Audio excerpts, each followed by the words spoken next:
Welcome to the Trinity Force Podcast.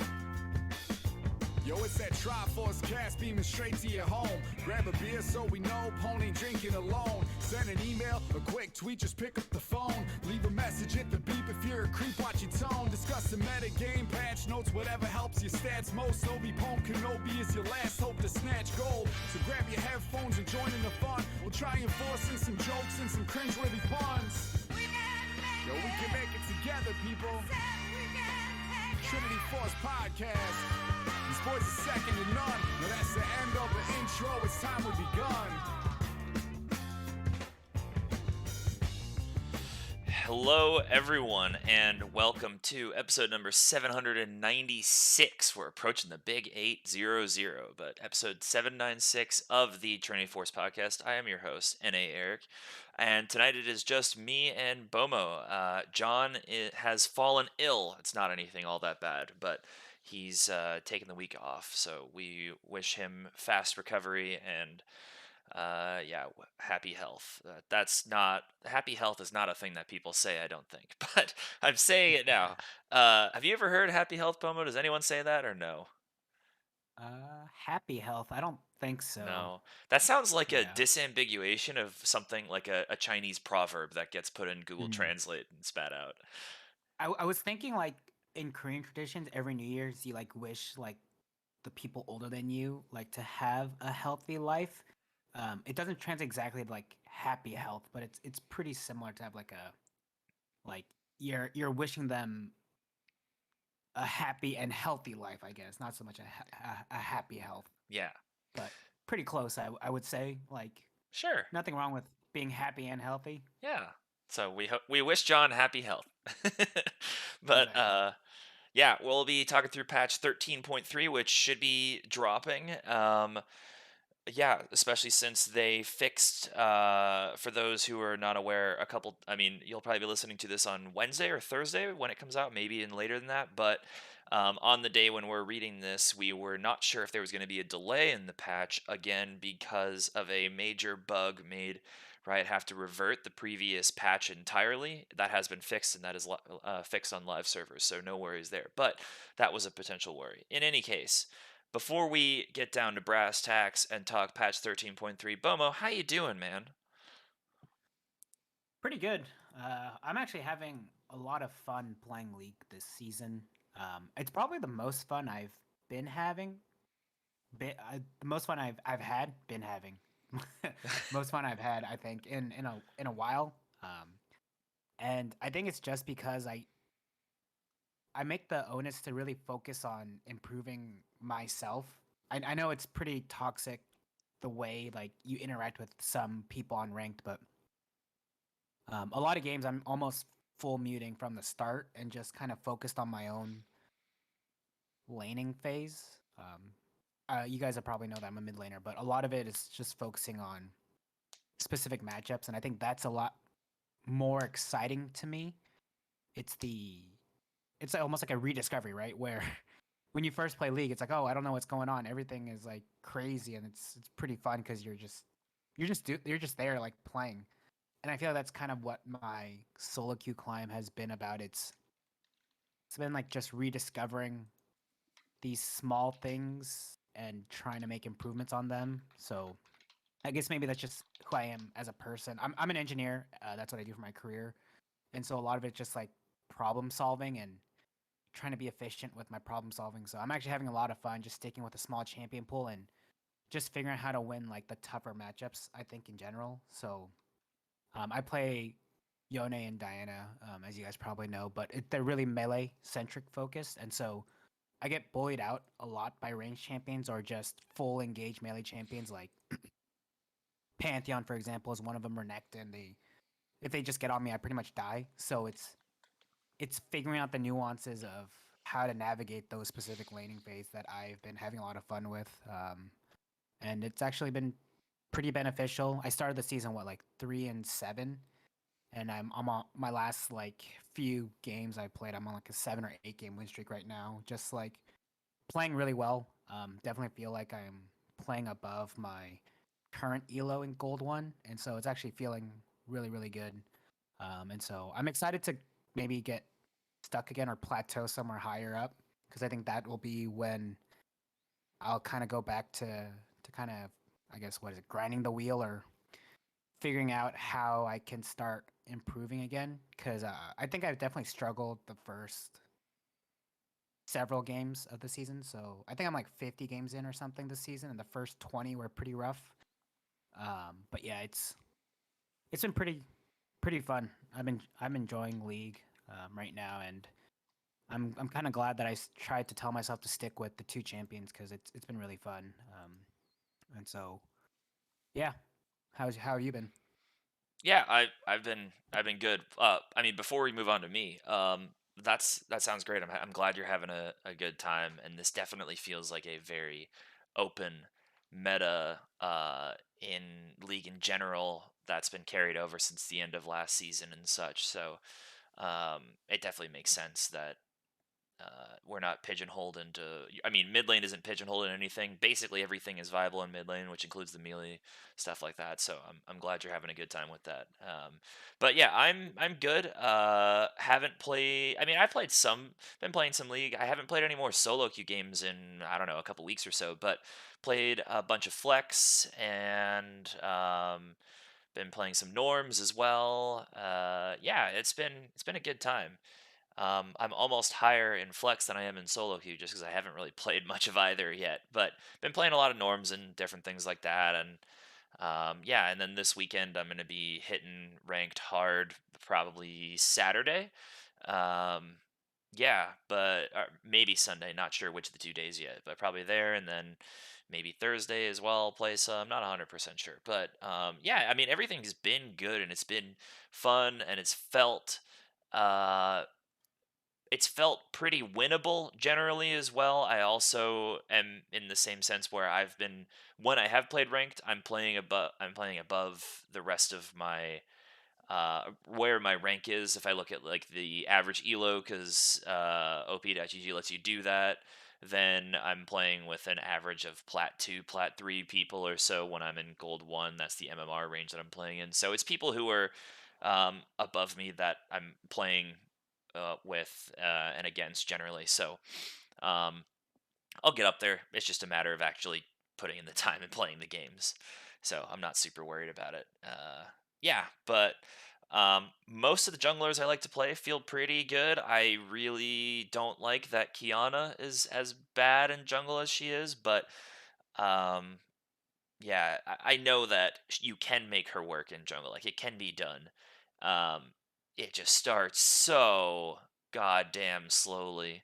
Oh my god, we were playing a game together when I played it, and I got full build and still was like, nope. Wukong just decided whenever he wanted to, he could. Even once we were both level 18 and full build, just nope, can't deal with him. Or I could deal with the Syndra I think we were facing, or whatever ADC it was as well. I could totally deal with them, but could not touch bruisers at all. Even though I went Conqueror build, it was nuts. Yeah, I did not have fun that game, but overall, league's been very fun. Community nights have been good. Playing lots of different stuff. So, yeah, yep. I've been having a lot of fun playing Swain as well. He seems. I've been translating some of my, not Swain jungle for the record, listeners. Swain mid or Swain top as well. Um, been translating my ARAM Swain builds, and some of them have worked. Riftmaker does not feel anywhere near as good on Summoner's Rift as it does in ARAM. Um, Moonstone Swain feels fantastic if your team has a lot of damage. Uh, but also you can go, the typical Roa or Leandries is fine as well, depending on teams there. But I'm partial to less damage, higher healing, and full drain tanky stuff. So Moonstone, Spirit Visage, Redemption, Staff of Flowing Water, perhaps, or an Ardent Sensor if you're healing people, those sorts of things like that. Just Zanya's feels great. He's a great applier of healing reduction. So if you need it, Morello, there's so many different options to go with. Rylai's obviously is core or feels fantastic on him. So yeah, but been having a lot of fun with Swain. Yeah. Um, cool. Well, let's uh let's get into these patch notes, shall we? So the first change is to Kale. You know what? You were playing some Kale with me. We were playing last weekend. Why don't you go through Kale Mhm. first, then? Sure. So they're increasing the passive move speed from 8% to 10%. The on hit damage on the E, the ratio is going up from zero point 0.2 to 0.25. And the E missing health active is going from 8 to 10% scaling to 8 to 12% scaling. So I think this is pretty good. It'll help with some of her mid game. So we all know Kale's like a late game scaler. So a lot of these changes I think are aimed at helping her get to that late game stage and not just be completely irrelevant in the mid game. So E is her first max, and so all of the damage ratio and the extra missing health damage that she is applying with her E will be more beneficial by what level 9 is when you're fully maxed for one ability. Yep. So I think it's good. Um, I will say like if I was playing a few Kale games, and even though I was full build level 18, it doesn't feel as good anymore. I don't know if there's like a weird. I don't if I was just playing it weird, but I I had a hard time getting through tanks in general, playing as Kale, and so I don't know if all of the tank items are what were pretty good, or if they were originally started off strong, and I had to like claw my way back into the game for our team. But the rest of the map was pretty far behind, and I was the only one who was even, and I was able to get to late game, but it didn't feel good at all, which is really weird to Was me. that the game I was on Kiana? I don't remember what game it was I can look then. specifically. Well, I guess yeah, you can Maybe, look. I'll so just for like stats of how Kale's been doing to see like this feels a little interesting. So in top right now, she has a 49% win rate. It's 48.99, but 49. So there's that, which is lower amongst top laners. 43rd. So top has a lot of high win rates. In mid, not enough pick rate to warrant anything. Obviously, nothing in the other roles because she doesn't play the other roles, but. In top, which is where this is aimed at. And there's a 2% pick rate as well. So she's not never picked, but you're not seeing her very much at all.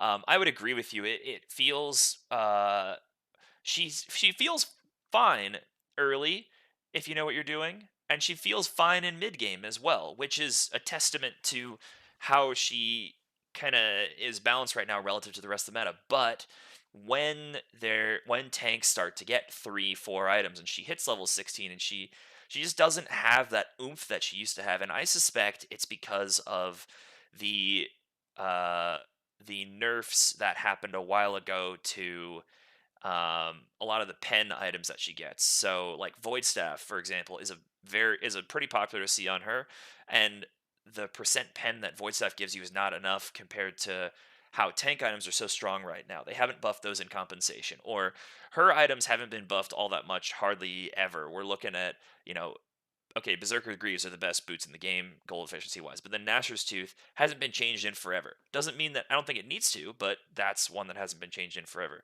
Riftmaker hasn't really been changed in forever either.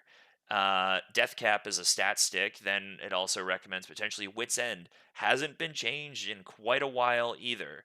Rylai's is something that they offer, perhaps, or Zanya's, or Void Staff. Zanya's is slightly better than it used to be, and Void Staff is worse than it used to be because it offers less pens. So if you're adding up all these different things here, um, especially when there's a lot more magic resist focused and magic resist available tank items than there used to be, which is, I think it's good and it's healthy for the state of itemization.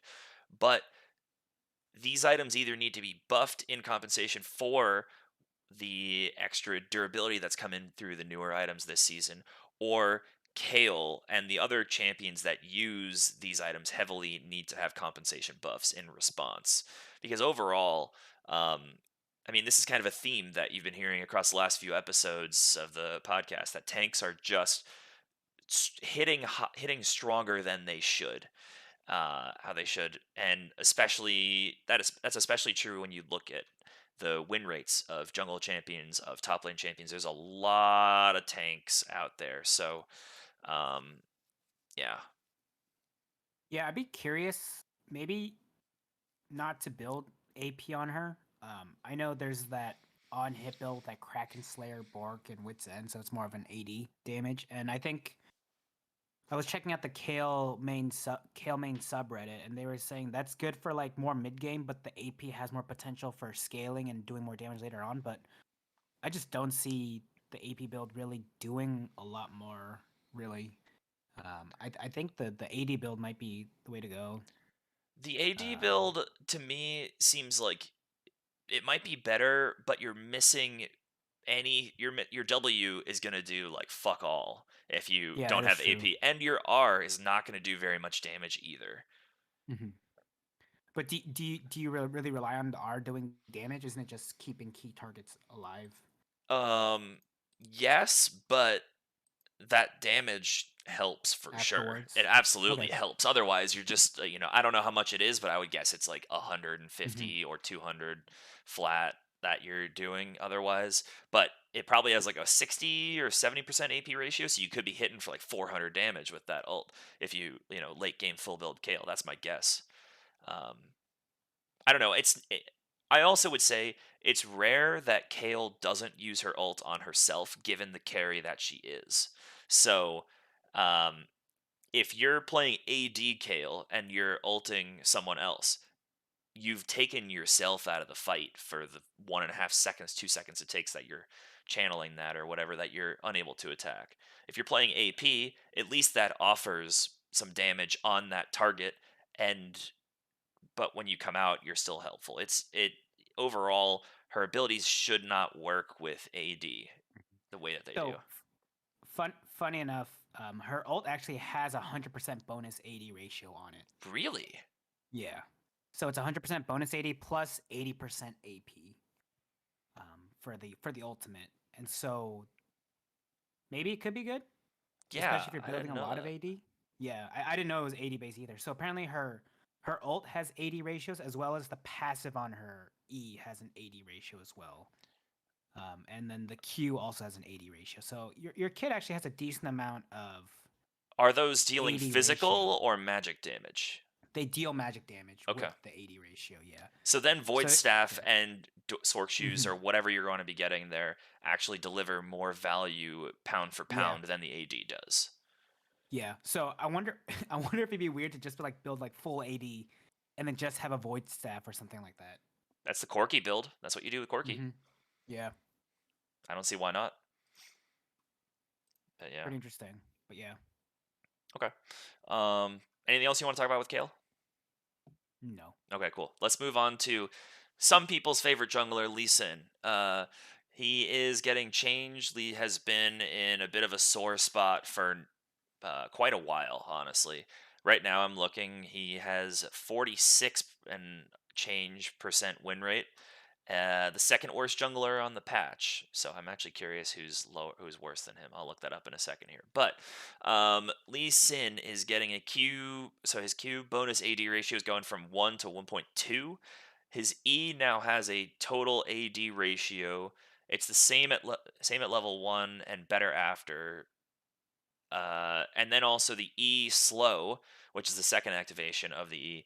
It was 20 to 60%. Now it's 20 to 80% scaling with levels. So the same early, better later. Does this bring back Lane Lee at all? I don't think so, because he was Emax when it was in lane, but he lost all the Omnivamp and the shield power a while ago. So I don't think so. But in the jungle, this will help some. Lee Sin should still have.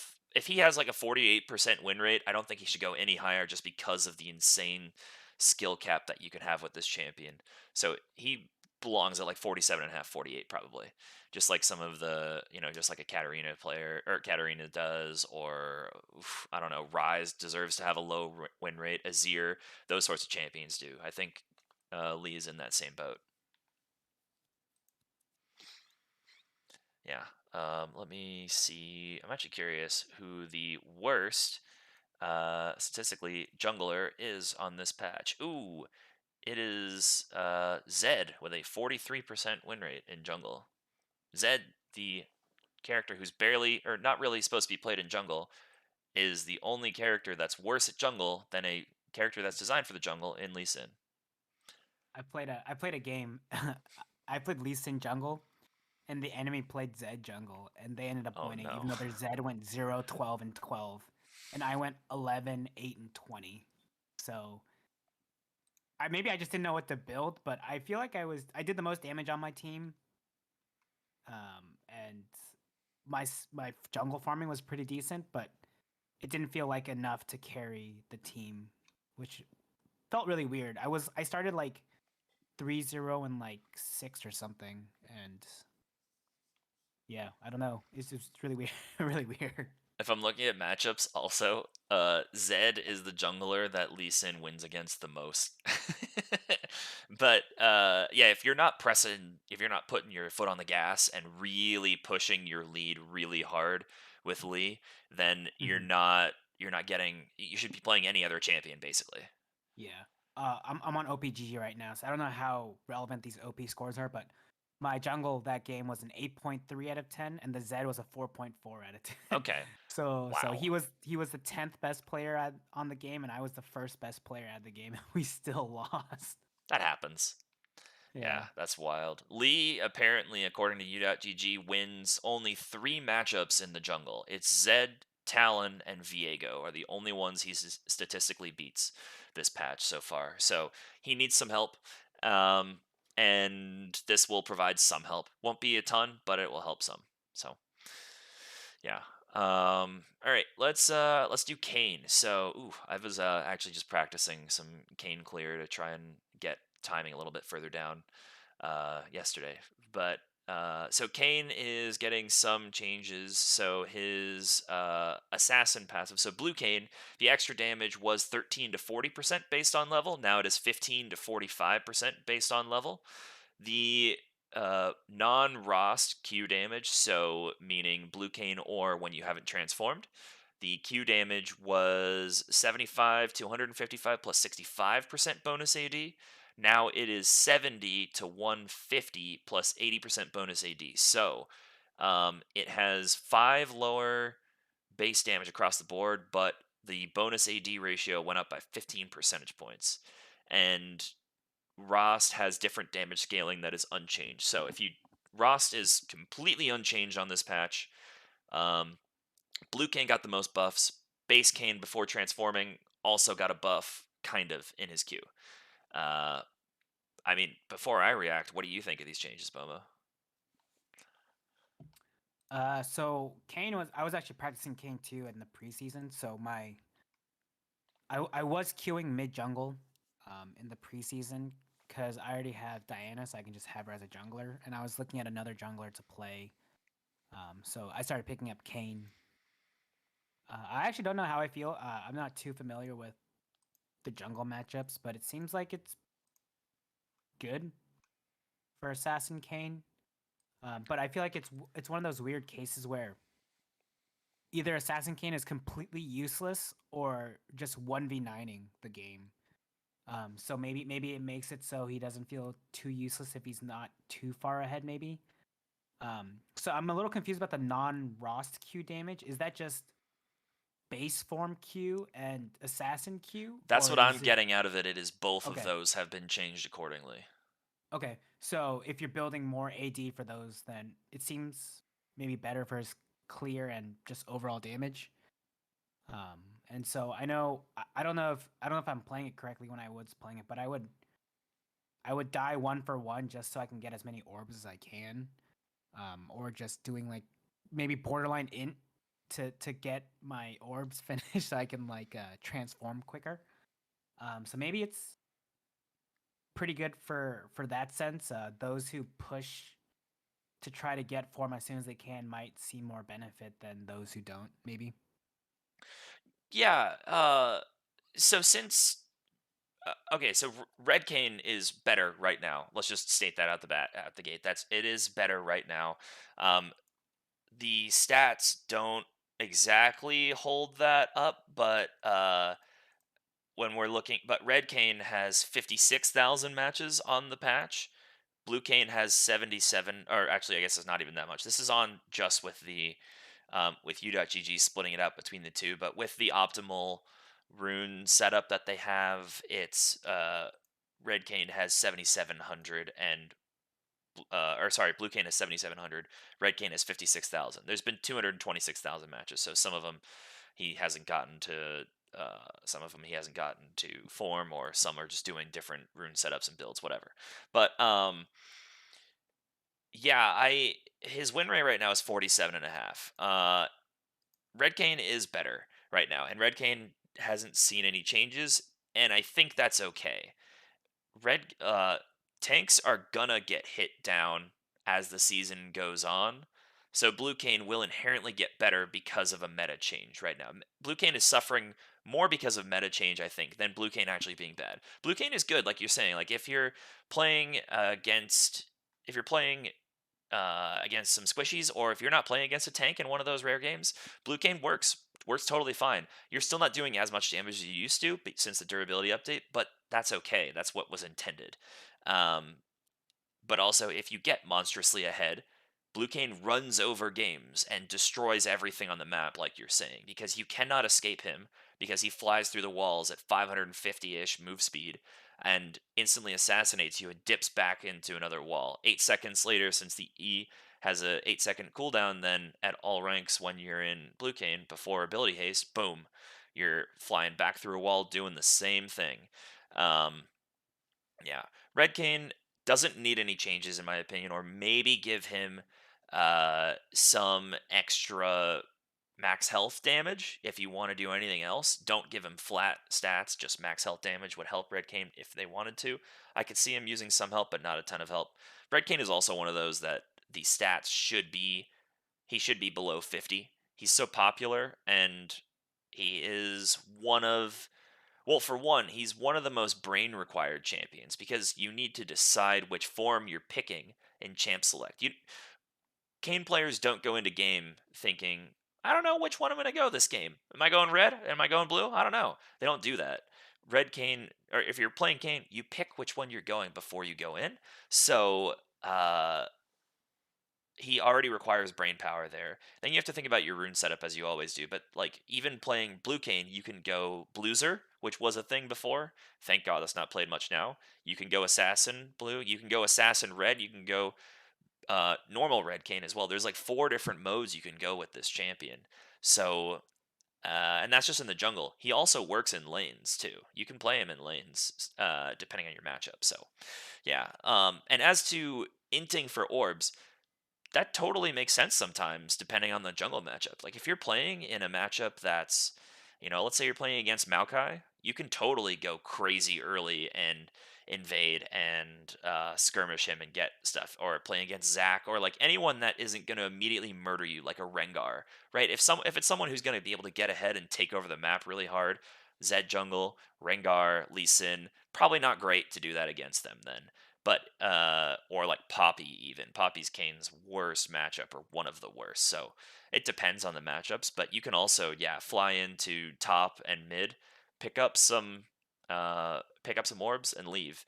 I wouldn't do that so much in bot lane just because there's 2 of them, so it's easier for you to die. But in top and mid, I all the time make drive-bys, walk by, even just like walk up and smite them and then walk away. It just tilts them a little bit, and it's just kind of funny to do. So I don't think you're playing Kane wrong at all from someone who has a lot of mastery points on Kane. Good to know. But I am not queuing jungle secondary anymore. I'm still queuing top secondary, and I'm playing Diana and Yone top lane. Does your Diana build change for top lane at all? Yeah, I go grasp into demonic into Heartsteel top lane Diana. I hate you. It works. I feel like I played it like twice or something so far. Oh, I bet it works. I've won both games, but yeah.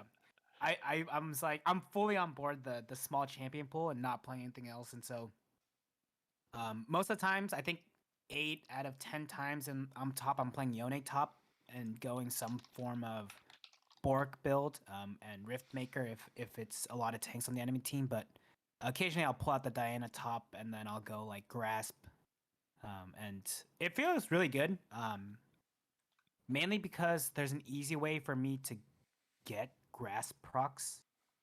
So I just Q on a minion or auto a minion, and then I wait I don't know, 4 seconds or however long, and then I Q onto them and E onto them to dash, and then the dash resets. I get an auto attack off and I just walk away. So it's actually super easy to get grass procs on Diane in the top lane. And so because I'm stacking so much health, I'm just going demonic into Heartsteel, and I like Heartsteel a lot too because I can just ult like 2, 3 people, and I just hit them all one time, and then it's so many procs, and her shield is scales off your HP as well, I didn't know that. and so the shield is pretty fat. Let me just make sure before I actually say something stupid. Well, you already said something, so it may be stupid or it may be really smart. Wow, I can't believe you still only played that few champions. I've played Yeah. less games than you by far, and I've so Mhm. through 14 games I've played how many? I've played 7 different champions already in Mm. ranked. Yeah, I just saw I'm at 41. I played 2 champions. Yeah, so her shield, there's a plus 9% bonus health, so it's super good with grasp and heartsteel, and that's the second max. Anyway, so you just get super tanky, and I've been going like a third item with abyssal masks too, just for the HP and mana, because as a top laner, because you're spamming so much, you lose mana really quickly. I was playing around with like different tier builds, but I didn't really like the tier builds, so I was thinking about like Roa, but I want to build Heartsteel, so the next best thing is Abyssal Mask, and actually it's pretty decent with mana sustain too. So maybe that's just my hidden tech. Maybe. But yeah, I've been having a lot of fun with those 2 champions, and yeah, so Abyssal Mask it's a builds out little of off road. Catalyst now, right? Yep, it does. Okay. So that's why I like it a lot because of the mana and the HP. Because I'm effectively just stacking HP for my demonic. So that's the only reason. That's the only like avenue that I'm playing with is we get demonic and then we just build a bunch of HP for AP essentially. But yeah, I it's like fun that, for it. and I also hate that that's a thing. But Mm-hmm. I applaud your ingenuity. Yeah. These are the fun things that I think about when you only play 2 champions. I get it. I've fucked around with so many different Jarvan builds and different stuff because Mm-hmm. I play him all the time. I'm so sad they pulled his buffs from this patch. Yeah, I was excited for the Jarvan buffs. I was playing him a little bit in the jungle, and I actually like Jarvan a lot. I was trying like the Malorang build where you go lethal tempo Jarvan and just like EQ onto them and just keep hitting them, and I just don't back off. I'll suicide just to kill them with lethal tempo. I fully believe that Lethal Tempo is the best rune for him to take. I take it every game that I play with him.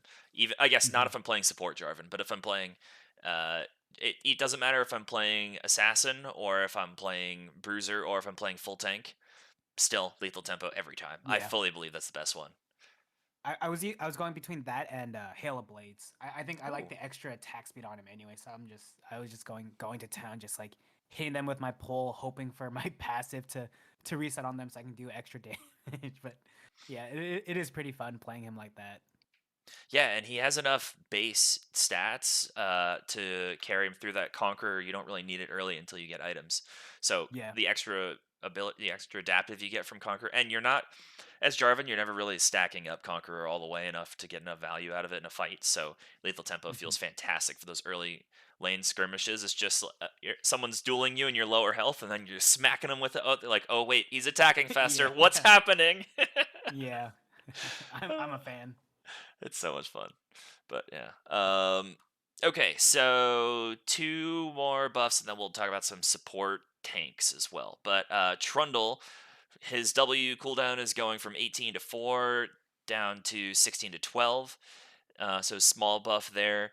And then the main buff, everyone. The dance emote now scales with movement speed. So that's where he like it's so he has one of the best dances in the game. So now I can't wait to see some YouTube video where someone gets him to like 4,000 move speed and you cannot even see the legs on the Trundle move because it's just like so fast. That sounds fantastic. Have you seen Trundle at all in any of your games recently? No, have I? No, I haven't. Which is weird. I would think I would see him a lot more with like the super tank heavy meta, but no, I haven't actually seen him at all. Yeah, I played him once, and granted, I didn't go Sunder, which I probably should have. I went Frostfire. because it had a sheen. I thought that was okay, but it didn't do enough damage. It had enough it had some peel, but it didn't do enough damage. Um, he really doesn't feel that he's not strong enough to take down tanks because he's been nerfed so many times over the last few years, especially for pro play. Relative to the tanks now, they're just like Maokai. Maokai is his worst matchup. Granted, Maokai is overpowered right now, and the fact that he's not on here is horrible. He needs to be nerfed. But Maokai wins, or so Trundle only wins less than 44% of the time against Maokai. Granted, Maokai's going AP, somebody's a tank as well. Udyr is tanky. Trundle wins 44% of those as well. Vi, he wins 45%. Zac, he wins 45.5%. Mumu, he wins 46% of the time. These are these are champions that Trundle is built to take down. That's what he is meant to do. And the fact that he's not doing those speaks to he needs buffs to his Q or his R or some. Honestly, I would like to see. Yes, his Q steals AD. His Q should not steal, but lower their armor and MR by like 5 or 10% for the duration of the AD reduction as well. I would love that to happen because then that gives Trundle more staying power early. Because right now Maokai just smacks him early, as does Trundle or Vi or any of these characters. Just like smack him down. And if he uses his R on somebody, then there's other people that he can't really take down all that well. Yeah, I don't know. It's a problem. Trundle needs some help, and this W buff will help some, but it's not gonna help all that much. I mean, it is a buff at level 2 when you take this, so that's nice because this is his second max. Generally, Q is still the first max, so it's his most important ability. But um, this will help some, not a ton, but it'll help some.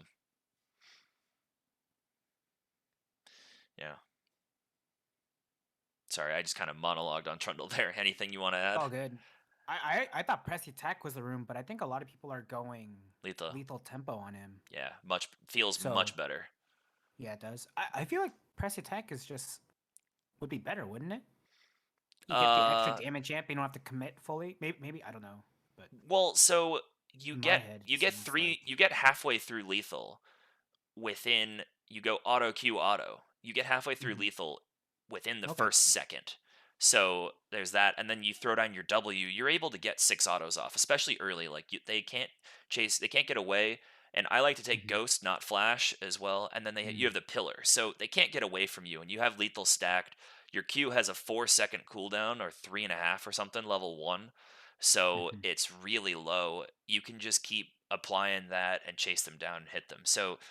lethal feels a lot better than PTA, but PTA still works. Or if you're playing, I mean, you can go if you think that let's say you pick Trundle and then you get hard counterpicked or it just doesn't work in the comp, you could go Phase Rush just to be able to Mm. offer something, or Glacial even, because his E can apply Glacial pretty well. So Mhm.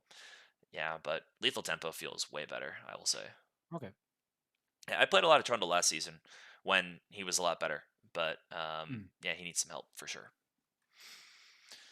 You want to take LeBlanc for us? Sure. So LeBlanc's getting a buff. The mana per 5 seconds is going from 6 to 8. The mana regen growth is going from 0.8 to 1 per level. The Q mana, instead of scaling from 50 to 70 mana, is now 50 flat. And the R cooldown is going from 60 to 30 seconds to 50 to 30 seconds. I hate this. I I don't like playing against LeBlanc at all. Um, it just seems like it just takes like 1 or 2 kills, and then she doesn't have to. So her farming is really bad, right? Her wave clear is pretty terrible. So her max is her W, and the way it works is you can either CS or go for poke. Um, and it just seems like if she gets 1 or 2 kills, then she doesn't have to farm for the rest of the game. She can literally just chunk champions or kill them, and she's really safe just the way her W functions. I did play a lot of LeBlanc like 2 seasons ago, and my biggest issue was I just couldn't farm to save my life on her essentially because right you have to make that decision of getting poke off or farming, and already her autos are pretty. I think she has the lowest auto damage in the game. right next to Oriana. I will look. But it even with Dorn items, I was still missing a lot of CS with auto attacks, and I just like couldn't really figure it out. But the people who are good with her can seem to CS well, like Faker. But yeah, I'm just not a fan. I think Yone and Diana both. Maybe it's a mental block that I have, but it feels very tough for me when I'm playing into LeBlanc in general. So I'm not too happy about this because I might have to start banning her instead of banning Maokai or Zach. So I'm looking. LeBlanc has 55 base AD. There's a lot of champions with 55 or lower. Um, worth call. So mid laners specifically, we're talking. Ziggs has lower, but he has the empowered auto. Vex Mm-hmm. has lower ones. Syndra is lower. Lux is lower. Cassiopeia, Victor, Anivia. Annie is lower. The lowest is Oriana with 40. The next lowest is Karthus with 46. So Oriana is the lowest by far, but Okay. she permanently has empowered autos because of her passive. So Mm-hmm. it makes sense. Yeah, I wonder if it's just because of the flight of the auto tech in the air. Maybe I just can't get a hang of. Kind of like old Anivia or Karthus, where you think you should be auto attacking at this instance, but you're late or you're early type of thing is going on. So maybe it's just that, but I've always had a hard time farming with her, and I spend like I don't know 15 or 16 ranked games of solo queue a couple seasons ago just trying to figure out her CSing. It was brutal. I think I went like 1-12 in that span when I started. Yeah, it's make sure you can Brutal. get an early kill and constantly be autoing the minions. That's what it is. Yeah. You have to Hmm. really know her attack auto animation and make sure it's Yeah. yeah. But so stats wise, she needs some help. She is statistically the worst mid laner. She has a 46.4% win rate through a 3% pick rate as well, or win rate through that pick rate. So she's being picked enough where it's a good sample size, and it's not just one tricks as well picking her. So yeah, but she needs some help. So this is fine. Giving her some mana makes sense. I would have preferred also for them to gone a different direction. Maybe just instead of giving her mana per 5 and mana regen, give her a cooldown reduction on her W. That's what I think would be good because then you can use that on the wave more. Or let's say let's say it does like 10% extra damage to minions. Then you're giving her some of that wave clear. That might be too strong. I don't quite know, but yeah. I mean, this seems fine. It's better than nothing, but this is not going to get LeBlanc up to where she needs to be. She also is a champion that should be lower. This is kind of a theme, I guess, this patch. She should be around like 47, 48 or so. Um, but yeah, it's she needs help. So, yep. Um, okay, so I pulled up on a separate tab the support tanks. Do you need the link for that, Bomo? I have it here. Okay, cool. So, this is on a separate tab because Freak made a YouTube post going through it, basically in the same way that he did with the ADC changes. This has happened for a bunch of support tanks that he has changed. So specifically, Alistair, Braum, Nautilus, and Pike. Thresh and Recon are neutral changes. So there's a lot of number changes for a lot of these. We'll go through them though. So Alistair, his passive, the self heal, has been adjusted instead of a number 23 to 142. Now it is 5% of his max HP, which is apparently about a 40% buff. And his allied heal, instead of 46 to 284, so instead of being double the self heal, is now 6% of Alistair's max HP, which is about a 15% nerf. So you're still healing allies more than you're healing yourself, but you are healing yourself a lot more. His Q, the AP ratio increased from 50 to 70%, and the mana cost is down by 5 at all ranks. The W AP ratio increased by 20%. The mana cost is down by 15 at all ranks. And the E, his trample, the AP ratio is up from 40 to 70%. It's up by 30 percentage points. And the mana cost is, instead of going up by 10 per rank, it is now going up by 5 per rank. So it's instead of 50 to 90, it's 50 to 70. So, yeah. Overall, I mean, actually, B0mo, what do you think about these changes overall for Alistair? Oh man, here comes AP All-Star top again. It's kind of a reference back to, I don't know, season 5, was that season 6? When he was permanently Alistair, banned? yeah, when he was everyone's playing him top because there's a mechanic where you go a sheen item and you headbutt the enemy away, but in the air you can auto them too. So there's no retaliation for the sheen proc. So people were playing him top, but I kind of want to try like an AP All-Star build with all these AP ratios. I don't know if it'd be good or not, but maybe. Yeah, I don't know. so I think top is not the place that if he's going to go into a solo lane, which he's still not going to be good in a solo lane, let's be clear, folks, Hmm. probably. He'll maybe be good in mid lane, similar to how people go, just deal with first 6 levels, and then AP Malphite is the same way that I'm Hmm. thinking about this, where he Right. has good mana costs, you just need to build a bunch of AP and survive lane. So yeah, I mean, you would go probably Ignite Flash with him and try for a level 3 all in with WQE because you do a lot of damage to Flash Hmm. WQE, and it's pretty hard to respond to that trading pattern as well. Um, Bro, a so, demonic build, oh, AP Alistar in the mid lane. you wouldn't go Ludens?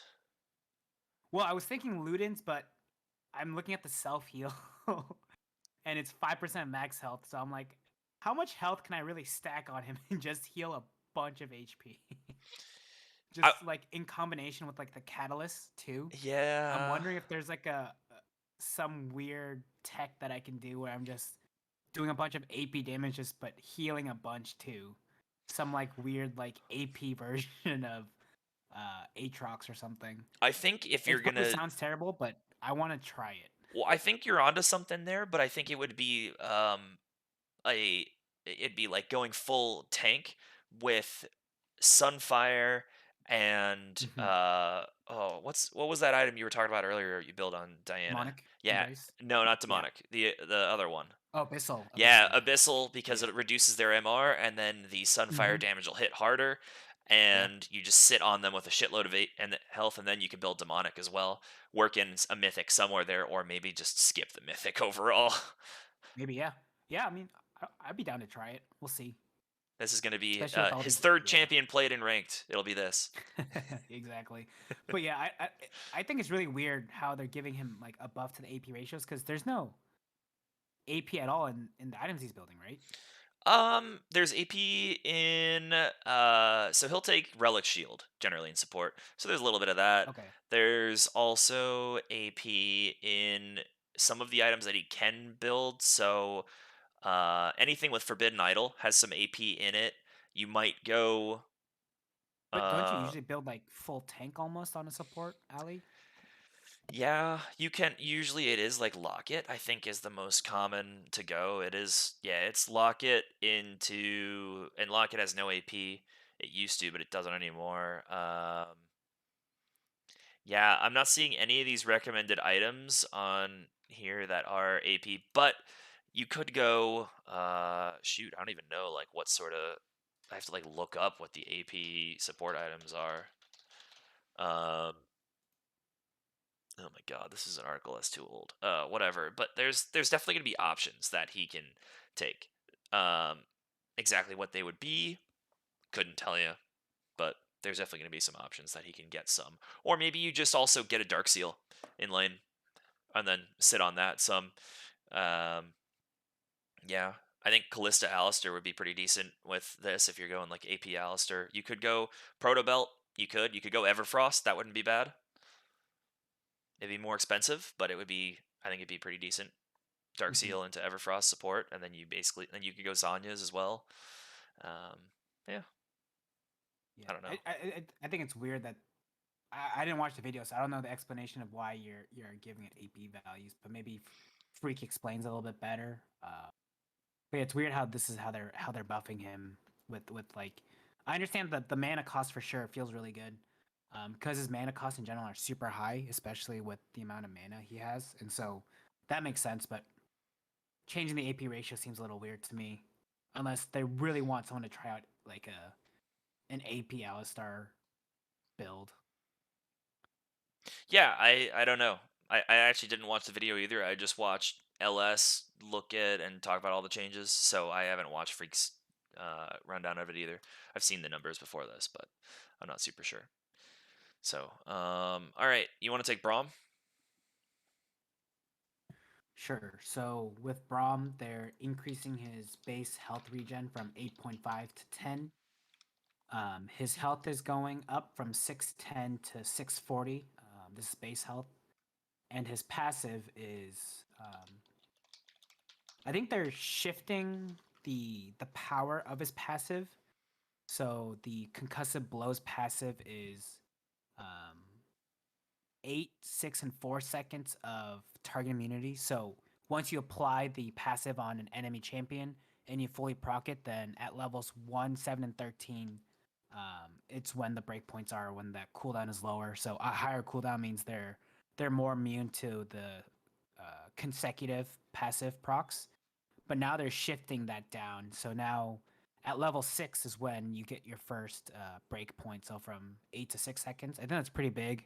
And now at level 11. So they're shifting a lot of his passive power down a couple levels. So now you'll be able to get to 4-second immunity a lot sooner, which I think is pretty massive. Um, at level 11 as a support, you're able to proc a stun every 4 seconds on a target. Seems really good. And the other thing is that they're decreasing his cooldown early on his Q. So it's going from 10 to 6 to 8 to 6 seconds. So early level Q cooldown will be a little bit better. Yeah, this seems pretty nice for Brom. I was looking at his base health. So obviously 610, but it's going up to 640. That's actually not as high. I thought that was pretty high to have, but it's not as high relative to a lot of other champions than I thought it was. Um, I mean, Diana's 640. Jarvan Misfortune is 640. Xin Zhao is 640. Do you want to guess the highest base health? Sorry to tangent here. Best base health aside from Kled because he's different. Do you want to guess the highest base health in the game, Bomo? I would have to guess it's a melee champion. It is. Uh, This character is here's played in Zin's both top and mid lane, but more commonly in top lane. top and mid, but more. Is it Renekton? It is not. I don't know where Renekton is, but Renekton has 660. This character has 696. 690. Who has 696 HP at the start? Darius? It is not Darius. Darius. Is it a bruiser? Kind of. Darius is 7. 652. This character's not. I mean, it's not really, and I say it to not reveal anything about them. They are not really a bruiser, but kind of are. If it helps, Camille? they don't. It is not Camille. They don't build tanky, but they are a bruiser. They have no ranged abilities. Oh. No ranged abilities. None. Only one of their abilities does any damage. What? It is not What Zillion. What champion is this? Only one ability that does damage? So probably has like It's maybe an. a dash? It is a dash. It's an There's a auto-based dash. champion. They're an auto attack based champion. Is it Trundle? No, Trundle's not playing. It is not Trundle. Who only has one damaging ability with a dash? and Trundle has it's all melee? 686 though, the third highest in the game. Okay. Should I just tell you? Huh. Let me get one more guess in. All right. This is it's insane. Who?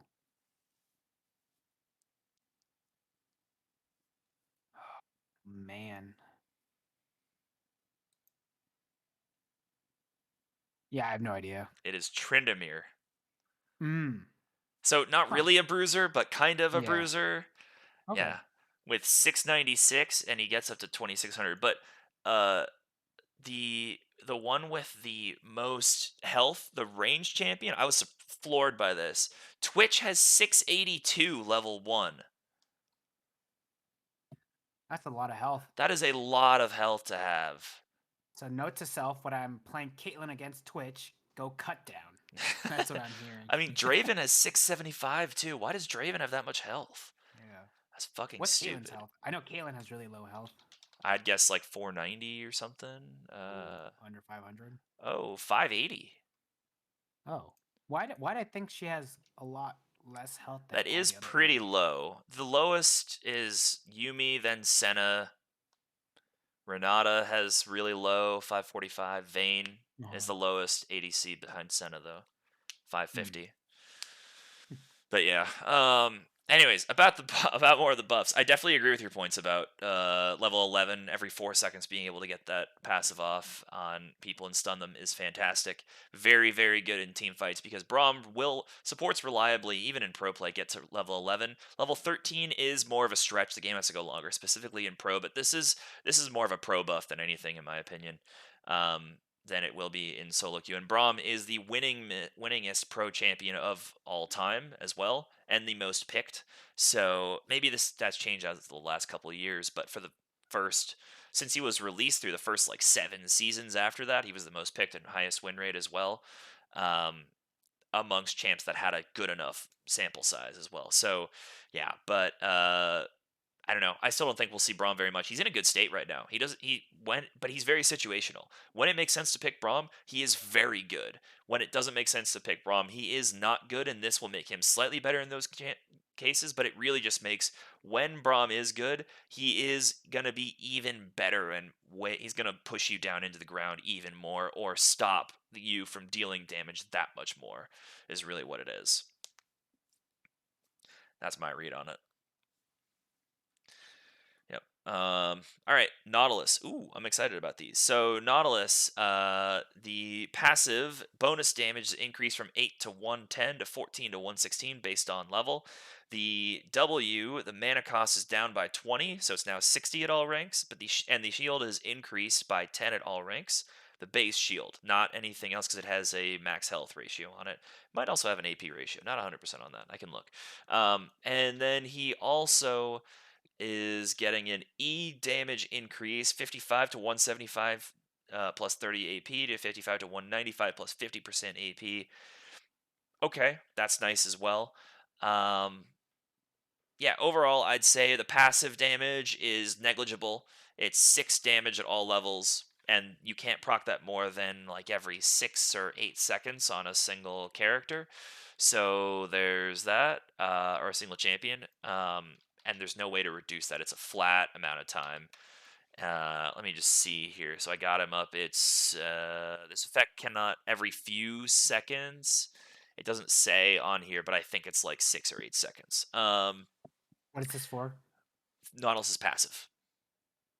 Oh, It is target passive. immunity 6. It looks like 6 seconds actually. Yeah, so once every 6 seconds you can do that. So 6 extra damage every 6 seconds. Basically, not even a change. The W change there, he has just a max health scaling on the shield, but it also does magic damage over time. So the flat shield increase going up by 10, whatever, 10 extra damage. That's nothing. That is literally nothing. And then his E change as well. The flat damage, an extra 20 at rank 5, doesn't do all that much. But the 15% AP, 20% AP ratio increase will help. Riptide it deals reduced damage for every wave hit afterwards. So this is per wave for each wave here. So if you get hit by all 3, it will do a decent amount of damage. This isn't really going to change that all that much though. Yes, the AP ratio is big, but when was the last time you saw a full AP Nautilus? Never. I might try it out. Roa Seraphs Demonic. on every champion. Oh Yeah, my demonic god. with AP ratios. Because I'm just looking at this. I'm like, oh, that's a lot of damage on his E.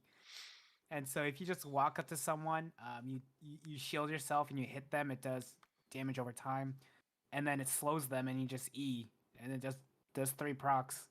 Maybe you just walk with. Maybe there's like some weird phase rush build I can do with Nautilus, but I'm thinking about something right now, and I will report back if I find some results. So when he got last season, when he got some jungle buffs, I played a few games of it, and it's fun. It's not all that great, but it's fun. I really enjoyed going Conqueror with him, and then uh, at the time I went Everfrost, and I built a Zanya's in there. I went Demonic, and I also went I don't know, some other item, maybe Rylai's. I don't really know. Um, Something to give me some extra health and some AP. But maybe a Banshees. Can't quite remember. I also don't remember the situation. This was like 6 months ago, so it felt fine. He is in a better spot now because of the new items to be a jungler or a solo laner, but I also think everything else that you're comparing him against here got much better, and he only got slightly better relative with everything else. So I don't know. This is the least impactful change so far of this patch that we're reading, and I think it will be the whole time, just because it has to be. Nautilus is still is always ever present in pro, and they don't want to push it over the top where Nautilus is just the best support in pro play, because pros will pick it and not counter pick it and not punish it well. We've seen that. But yeah, I'm interested about what B0mo's going to report back next week. We will report back about that in his interesting Nautilus expeditions. Um, so yep, and then let me see. Were any of these pulled back? They were not. Thresh and Recon are neutral. Okay, cool. So the next, I think Pantheon was pulled back, right? Yeah, Yeah, pulled he back was. Pantheon. It looked way too strong. Well, I guess not really for support, but like other places.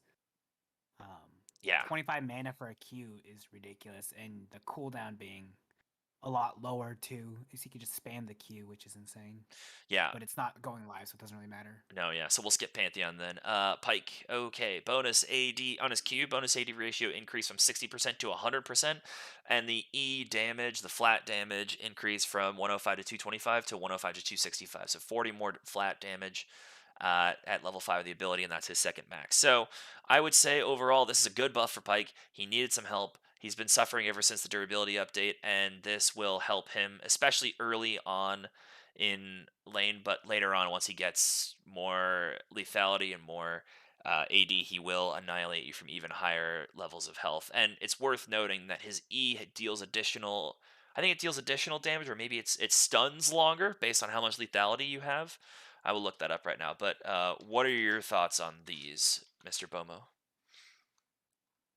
Uh, yeah. So the stun duration does scale with lethality. Hmm. Um, so that is pretty good on his E. I think it's pretty good. I like. I guess if you guys can't tell, I like really melee champions. I play Pike in support when I do get filled support, and I think it's a pretty good change.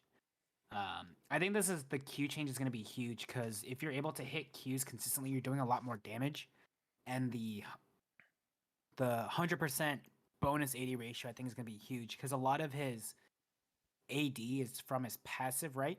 So he doesn't get max health from items, and that all of the extra health he gets transferred to AD. More specifically, every 14 bonus health he gets one bonus AD. So no matter what you're building on him, I think you'll have a lot more bonus AD in general. I don't know if this will bring like a solo lane type Pike again, where it's you give up farming, just roam to kill people type of thing, like the mid Pike that we saw in like LEC. But I think it's good for the support ones, especially if you can land your hook, because that's where a lot of the power comes in, hitting hooks, and so you don't have to follow up on every hook you hit with this buff. So right now, right, if you land a hook, you're pretty much always going in. I would say 95% of the time, just so you can combo everything. But if you can land just one or two hooks, and then maybe potentially blow a flash early, I feel like that would set you up pretty good for the rest of the next 5 minutes until flash is back up again. And so I think this rewards good Pike players, which I think the game should be doing more of in terms of buffing specific champions, is buffing the skill ceiling, not so much the floor in itself. So if you put in the time to learn the champion and get really good at them, then you benefit from these changes. Yeah, especially in addition to the changes that some buffs that he got towards the end of last season, or maybe it was in preseason, where his mana cost is fully refunded if you hit an enemy champion with a hook, and then some of the gray health changes as well. I think that I'm surprised they're going this hard this early with Bone Skewer going up from 60 to 100% bonus AD. The E damage, that makes sense to me. That's fine. That's a fine change. But go like 60 to 80. Giving 40 bonus AD on a champion that only builds AD is that Q is going to hit a fuckload harder. That's going to hit so hard. Oh my god. I don't even think like a lot of the time now, before early on in lane, or even once you have one or two items, your lethal range wouldn't be high enough so to just dive in and kill them. So you're gonna, if they're full health, so you're gonna Q them and then sit back. Oh, okay, I'm poking them down with this Q. I'm getting them out of range. Maybe I'll blow a flash. But now, let's say you have like one or two items, you can just E in Q auto ult. You don't even need to land the E on them. You're just getting in range of them as well. Especially if you have Prowler's Claw, you can E Prowler's Claw through, deal the damage, and then auto Q. And I love to go Essence Reaver on him as well. So, I mean, you go whatever mythic you're going to go, probably Prowler's Claw into Essence Reaver. So you dive through, you're dealing an empowered auto, which could crit as well, especially like because I like to go LDR third. I'm a psychopath. And then you're critting them, hitting them for a shitload, and then you just are immediately right on top of them. You could definitely one shot, I'd say, about half the champions that you're going to see in a game. You could one shot a 2 item Aatrox if you're the same amount of items with him and not super behind on levels. I think this is wild, this amount of AD, because it's always 60% or it's always 100% bonus AD. If it was 60 scaling to 100, that helps because then it's level 9 when you have 100%. But it's just flat. I don't know. This is going to get pulled back some. I feel like this is too much. Yeah, I think this is gonna be really strong too. Yeah, I was thinking like late phase. He already has an Yeah, above 50% win rate too. Like, I just wanted to put that yeah. out I there. think I think mid game too is when it's gonna be unstoppable. Because as you were saying, you don't even have to land a hook. You just have to hit them with a Q, and you're doing like a buttload of damage just off that Q. And so I honestly think even if you land a hook, there that person's dead regardless in the mid game because you're just doing so much damage.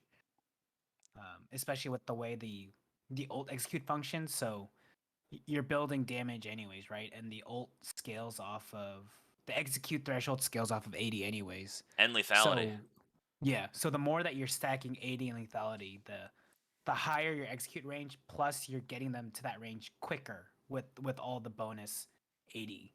So his undertow actually has 100% bonus 80 ratio as well. So his entire kit now is gonna be 100% bonus 80 Except on for his his ult, which is Q. 80% Yeah. bonus 80. His Mhm. ultimate has the lowest ratio. When was the last time you heard of Exactly. a champion, their ultimate being their weakest bonus AD or like bonus ability? Oh my Yeah. god. Maybe it's time to play some Pike support again. I think Pike But mid lane is totally fine as long as Pike you mid can too, yeah. do it in the mid if you can deal with the matchup. Don't play Pike Yeah. in the jungle. He doesn't have any AoE and his cooldowns are a little too long for it to work really. But Well, you uh, got your jungle pet now for the AoE, right? oh, true. Maybe I will play. I'll try a clear on Jungle Pike and see how it is. It's probably really rough. Yeah. Yeah. All right. Well, let's see. So Rakan and Thresh, these are supposed to be neutral changes. So Rakan, the Q damage is increased by 40 late, as well as 20% AP ratio increase, and the heal has been increased from 3115 to 40 to 210, and the W AP ratio increased from 70 to 80%. I don't see how that's neutral at all. And I'll also read through Thresh as well. The AP, so his passive AP and armor per stack increased from 1 to 1.25. The Q damage increased from 100 to 260 plus 50% AP to 100 to 280 plus 75% AP. The W, the lantern cooldown adjusted from 22 to 16 to 21 to 17, 1 second off flat all the time. And then the Flay, his E, the cooldown is down 1 second early, scales down to be the same. and the AP ratio is up from 40 to 60%. So, what do you think about Rakan and Thresh here? I don't see how these are neutral at all. These are just buffs. With- What are they talking about? I was gonna say, do I not know the meaning of neutral? Because these just sound like straight up buffs for for everything. Unless maybe these notes are outdated or like they're not quite up to the patch. But I don't understand. I don't understand how this is neutral. Yeah, this is fucking stupid. This is not neutral at all. In any case, I don't think that the Rakan one is all that big.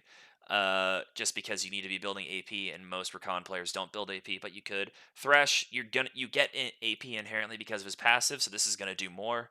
But I don't know. I don't think that this is all that crazy because I just think that we're in a meta that Thresh doesn't love. hmm Yeah. So I guess we're I don't know if we've always say it, but these patch notes are a couple days before the actual patch drop too.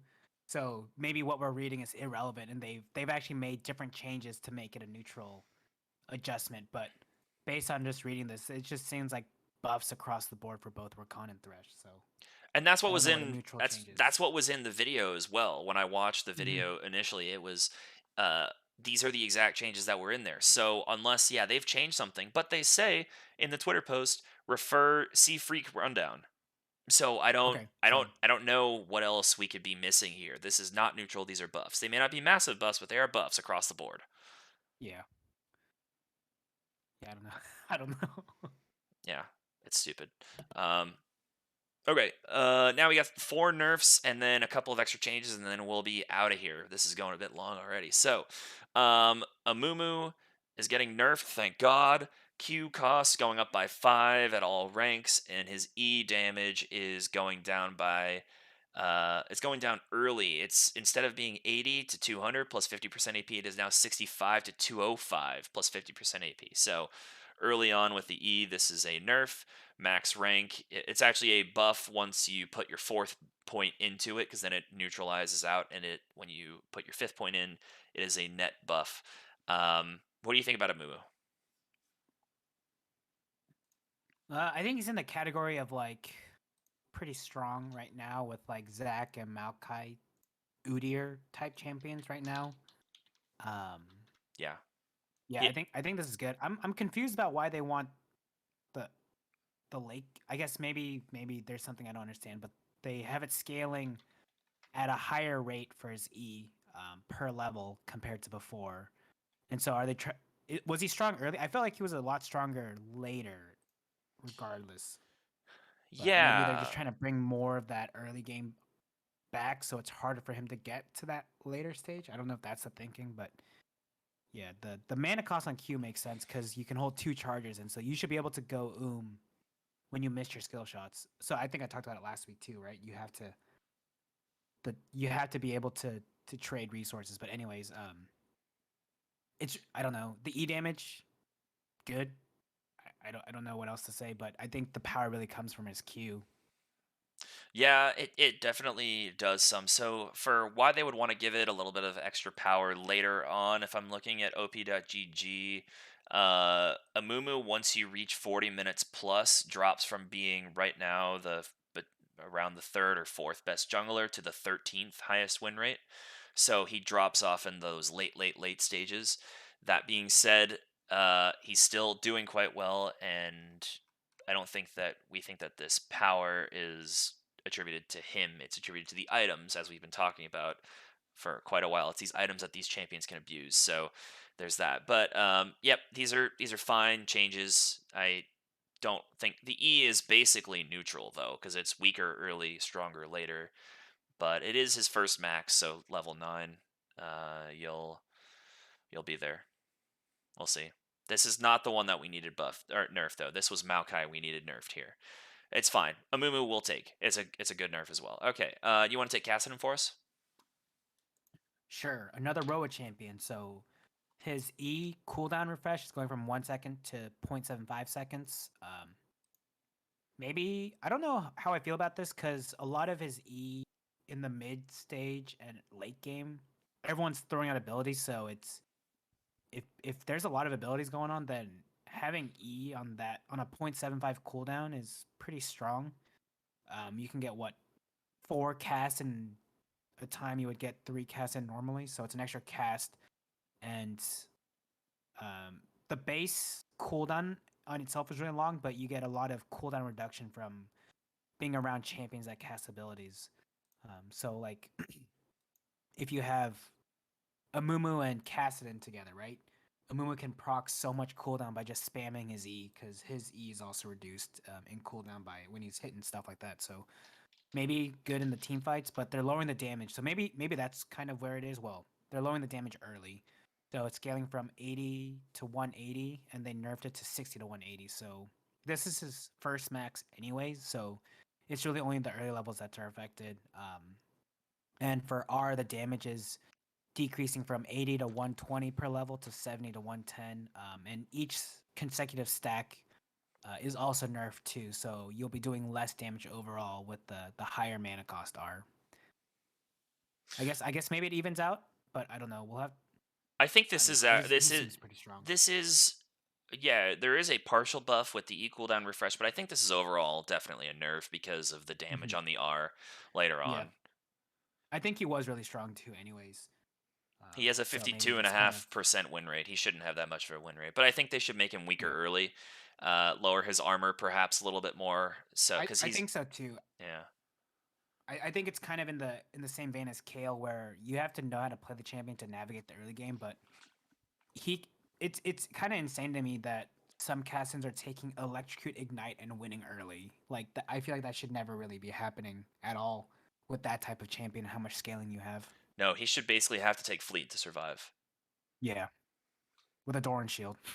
Yeah, and generally he's starting Dark Seal refillable, Yeah. going back and grabbing a tier and a corrupting or something like that. Hmm. Yeah. Yep. So Kassadin needs it. Yep. In other news, Zac is getting nerfed because he is the second best mid laner and like the fifth best jungler as well.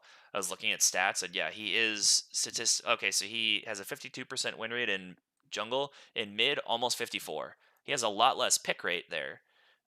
He's picked in like 9%, 10 or 9% of games in jungle and 1% in mid, but it's enough where he's considered a legitimate mid champion right now because his stats are so overloaded and the abilities scale too well with him. But in any case, Zac, his WAP ratio was 4% per 100 AP, now it's 3% per 100 AP, and the E damage was 60 to 260, now it's 60 to 240, and the AP ratio associated with that also went down by 10 percentage points. It's now 80%.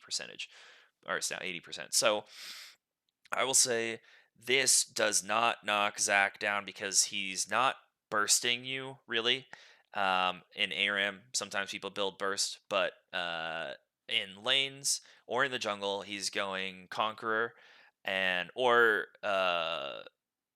Aftershock as well, going Radiant Virtue, which maybe not after this patch, and going Demonic Embrace. So those are the two there, and then building whatever items are situationally good there. More health is a key thing for Zac, but he's too strong. He's one of the best champions in two separate roles, one of which is not intended at all. So they're nerfing him down some, and I think this is great. Cool. All right, Kasanti. So he is getting nerfed as well. The scourge of pro play so far. Um, Q knockup duration was 1 second. Now it's 0.65 seconds, and the Q stun duration was 1 to 1.25. I'm guessing scaling with level, and now it is 1 second all the time. The stun. The W mini stun when you charge into them was 0.35 to 0.75. Now it's 0.3 to 0.5. And the R resist loss was so when you cast your all out, you used to lose 65% of your resistances. Now you lose 85% of your bonus resistances. That is wild about how much he's giving up. That is more than old Olaf when he used to give up shit when he uses R would give up. That this is, I mean, granted, when we see Kasanti like actually with 3 items or so, with his ult used, still only with only available to have like 40% of his max health, still tearing through people and people not being able to kill him, it makes sense. But this is so much to give up. I mean, what do you think about Kasanti changes here? I think it's fine. uh, he seems really strong right now. And I think this kind of tones it down. I think based on how much damage he's able to do in his ultimate, I think there should be more drawback to using it. Right? So the ultimate is really unique in that it allows you to isolate yourself and your target from the enemy. So, right, you're getting ganked, and you just are one person over a wall, and it's effectively a one-on-one from that point on, because it's really hard for the enemy team to get to you if you isolate the target. And so, I think having that tool have more of a drawback be better, for counterplay in general. And so you can't just be randomly ulting someone out of panic, right? So that's the thing. It's like you have to specifically time or place your ultimate where you can get a large enough distance between the enemy and the one-on-one that you're trying to force. And so I think it's a good change. I also think that the knockup duration, the stun duration is also really good because it feels really bad to be hit by a Q for to be hit by a Cassante Q3, especially when he can just run at you, um, dash, and then throw the Q3. If it's kind of like almost like a blitz hook in a sense where you can dodge it all game, but just one mistake feels pretty detrimental.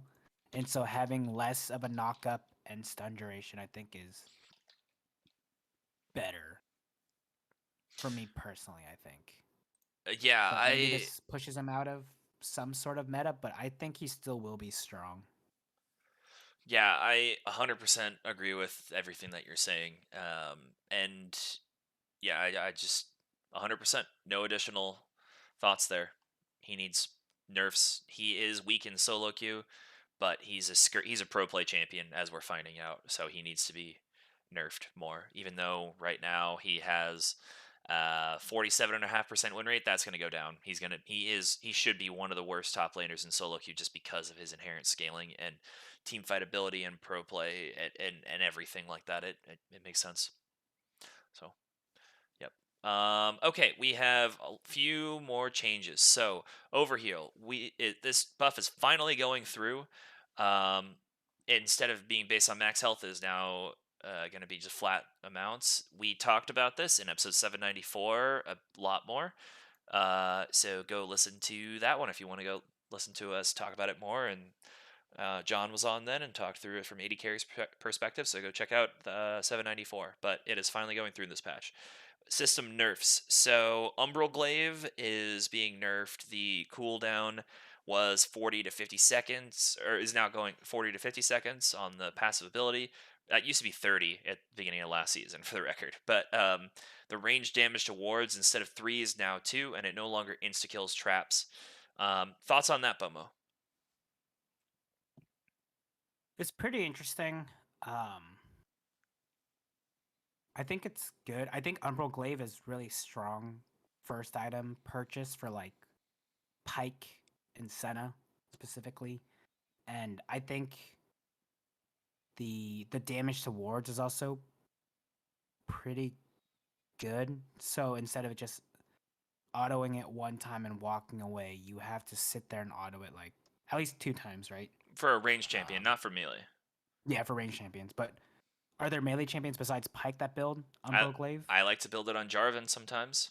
I guess Jarvan, yeah. Yeah, you could build it on other assassins you're playing. I like it, Hmm. in especially like assassins in the jungle. It's pretty cheap and it makes sense if you're trying to get online early.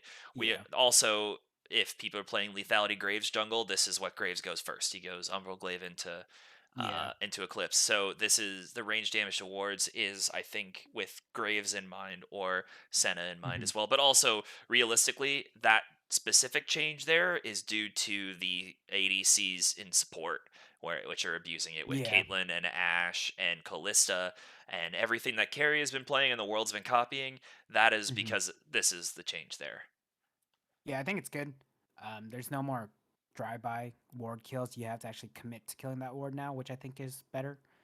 Um, yeah, I think in general it's really weird how you can safely clear a ward as like Senna, right? You have the extended range, And then you proc the Umbral Glaive, and you kind of walk around to see where the ward is, and then you just hit it one time and you just run away. So it's not like you're fully committing to staying there for however many number of auto attacks normal champions take without Umbral Glaive. So I think it's a overall decent change, but still pretty strong. I think having 50-second cooldown to always be able to scout wards, I think, is really really underrated.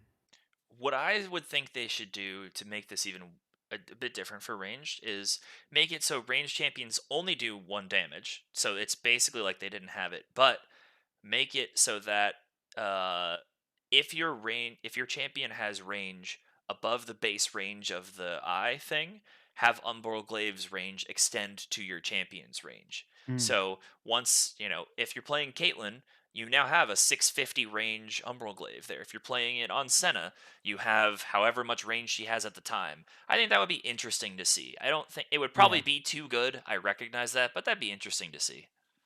Yeah, that'd be pretty interesting take for this specific item. But yeah, it's really weird how a single item can shut down a melee support who doesn't build this item. Like you have a sweeper and you have this. Like you you don't really have to use a sweeper until you really need to, right? This auto procs too when there's a ward nearby in the proximity. And so literally I think it's pretty good because you just walk around and if there's a ward it'll proc. And then after that, once you cleared that ward in the area, you can go deeper with your red trinket to further deny the entry vision ward. So it's not just the objective ward you're clearing now into the enemy jungle and makes it harder for them to even come into that specific objective. Yep, 100% agreed. And also, so this does need to be nerfed. One case and one example here is Ashe builds it first item. When Ashe gets her boots and Umbral Glaive and Imperial Mandate, she has a 58% win rate when she gets those three items in support. That is absurd. I guess only two items really because it's boots as well.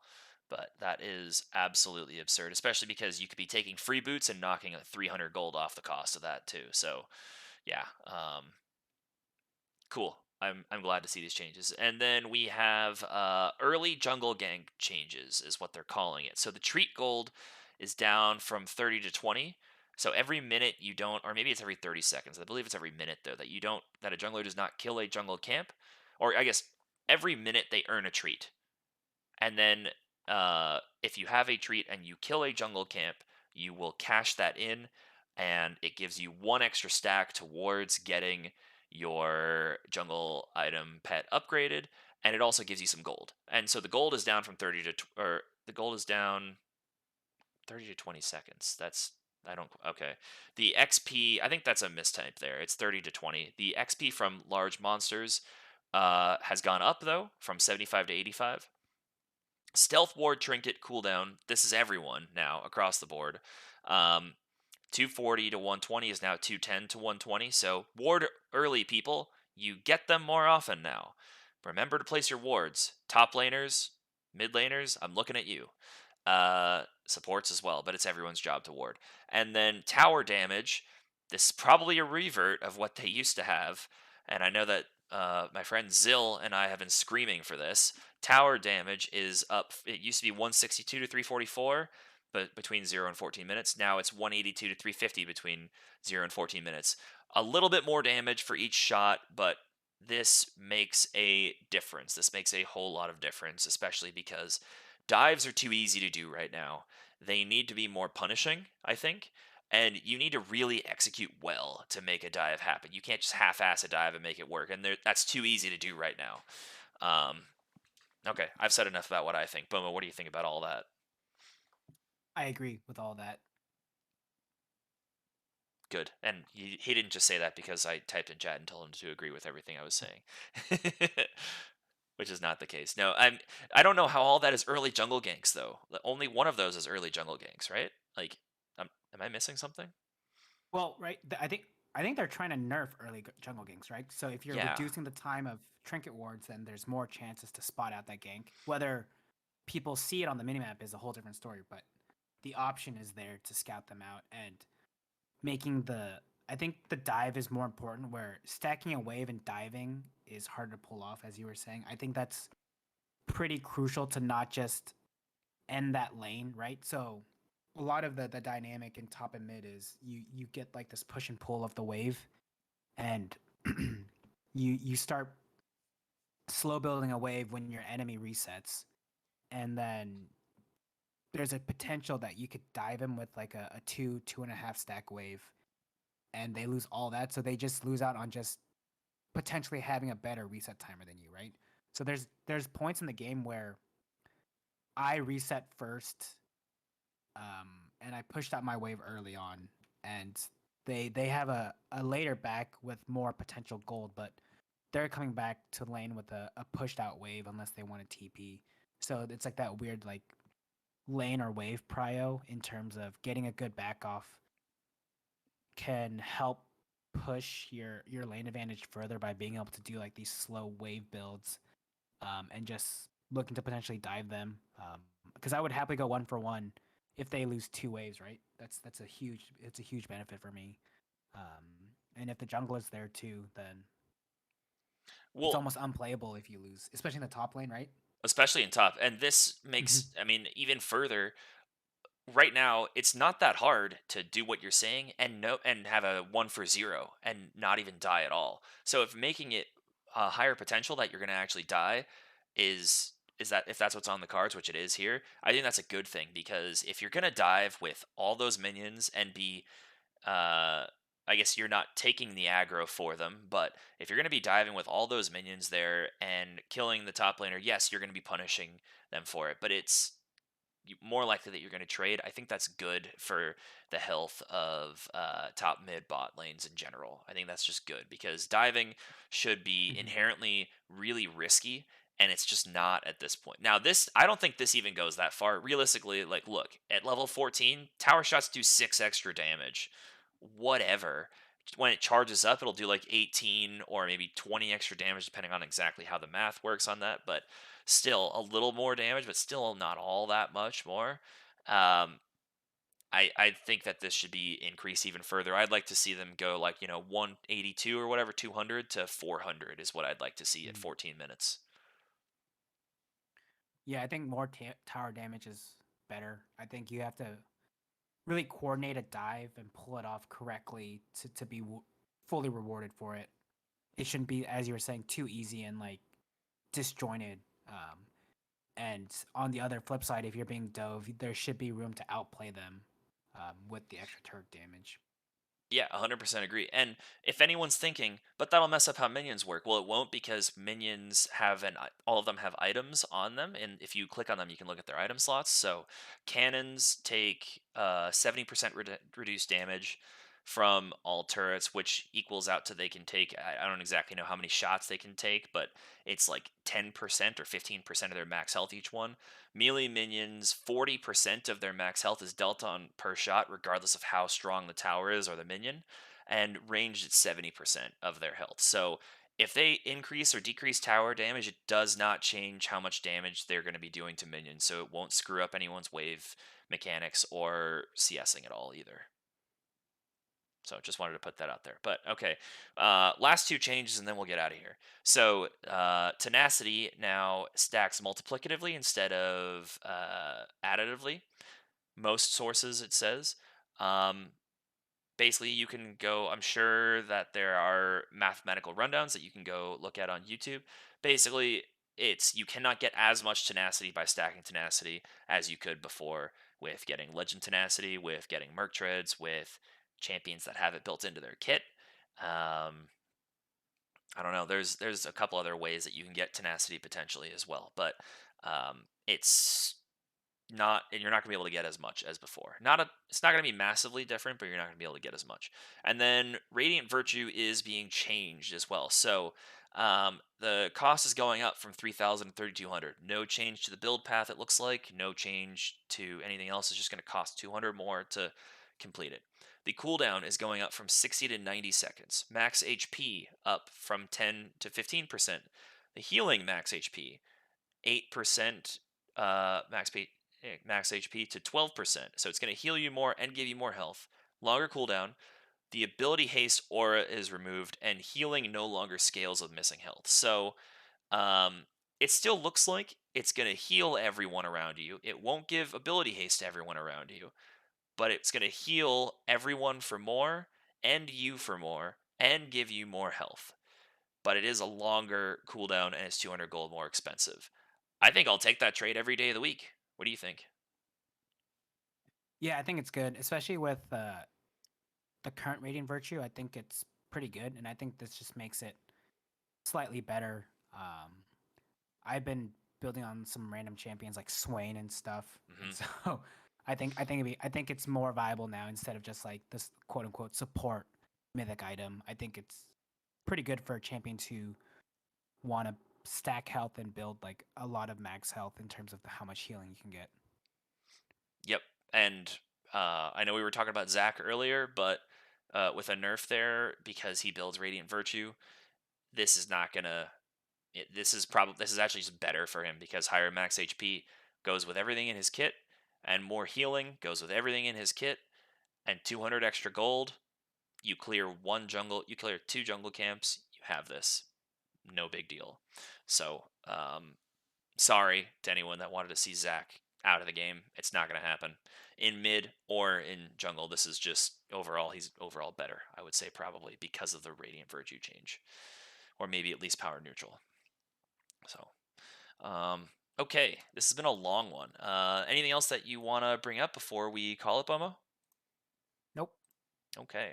So, yeah, how long did we go for? Oof, a little, almost like an hour and 40 minutes or so. Okay. This has been episode 795. If you're oh, I guess before I get into the standard outro, we're looking to add an additional host. So, if you're interested in joining us and joining the crew and potting every week and being our friends, then reach out to me in Discord if you have any questions, or you can email that you're interested, as well as a small audio clip to questions at trinityforcepodcast.com, our email, or you can message me directly and we can figure out a way to send it through there as well. Yeah, we're looking for preferably someone who plays top lane, but any role would work as long as the fit is right. So let us know if you're interested. You have to be able to podcast every week and participate in events that happen every few months, but um, overall it shouldn't be a massive time sink. So yeah, if you're interested, reach out to me. Other than that, normal outro time. We have our community game nights on Tuesday nights starting at 7:15 Eastern, running for 3, 4, 5 hours depending on how many people show up. But they've been really good lately, so we're hoping to continue that. um, please check out our Patreon, and you can check out the slew of benefits that we have there for different price points. If you want to sign up for the $50 a month for 1 month, then you can come join us on the pod for a live one-time on the pod session. No one's taken us up on that yet, but I think it'd be really fun when the first person does, so I'm looking forward to that. Other than that, we also, or if you have any feedback, please send it to questions at trainingsforcepodcast.com, or leave it in the feedback thread of our Discord. And that's it for 796. So thank you everyone for listening, and we'll see you next time. Bye bye.